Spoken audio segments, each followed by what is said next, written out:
Pour rechercher une adresse pour découvrir votre futur lieu de vacances, vous utilisez peut-être les applications Google Street ou Google Maps, des images qui sont filmées par notre invité Christophe Courcault. Bonjour, vous êtes ingénieur installé en Haute-Vienne à Boisseuil et vous êtes un des ingénieurs français donc à être consultant pour ces plateformes de géolocalisation. Concrètement, quelle est la définition de votre métier ? Oui, je suis consultant indépendant, donc je vais cartographier à peu près partout dans le monde des destinations, et souvent on m'appelle un peu le cartographe 2.0 parce qu'en fait je vais faire ce travail de cartographie mais numérique et pas juste de fabriquer une carte. Donc je donne de la visibilité à des destinations sur ces plateformes. Il y a très peu de personnes qui ont reçu l'agrément de Google. Alors cet agrément, les gens peuvent l'obtenir, même maintenant Google a ouvert ses plateformes à des particuliers qui peuvent prendre également des images à 360 degrés sur des portions de routes, sur des petites portions, sur des zones géographiques. Après, des personnes comme moi qui sont indépendants et qui travaillent à l'international pour beaucoup de destinations, on est un nombre relativement limité. Alors, on va avoir des images d'un reportage tourné en septembre dernier par nos confrères de France 3 Poitou-Charentes. Vous étiez sur l'île d'Oléron pour cartographier, pour filmer les chemins. Qu'est-ce que vous avez fait? Oui, là-bas, l'objectif était de mettre en avant les pistes cyclables. C'est pas mal ressorti suite aux différents confinements.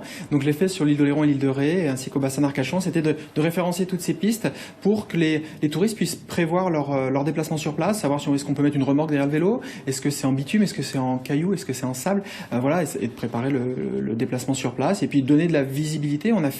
On tourne actuellement sur cette île d'Oléron à 7000 vues par jour sur l'ensemble des images qui ont été générées. On a généré à peu près 170 000 photos.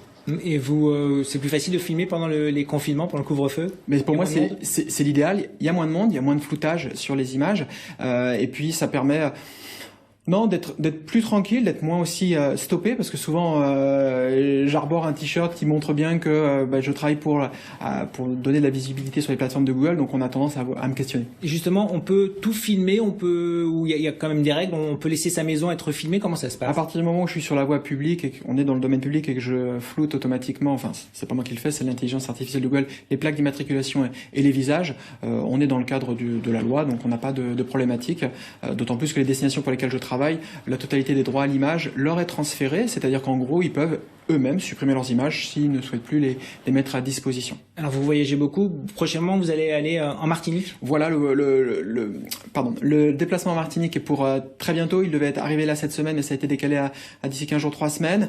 Gros projet, 300 km de route à cartographier, toutes les plages de Martinique, ainsi que l'ensemble des randonnées de ce territoire, pour relancer le tourisme à la sortie du confinement. Donc voilà, encore une belle mission avant d'autres pour le département de l'Oise, et puis après peut-être d'autres territoires. Très bien, merci beaucoup Christophe Courcault, et donc bon voyage sous les tropiques. Merci.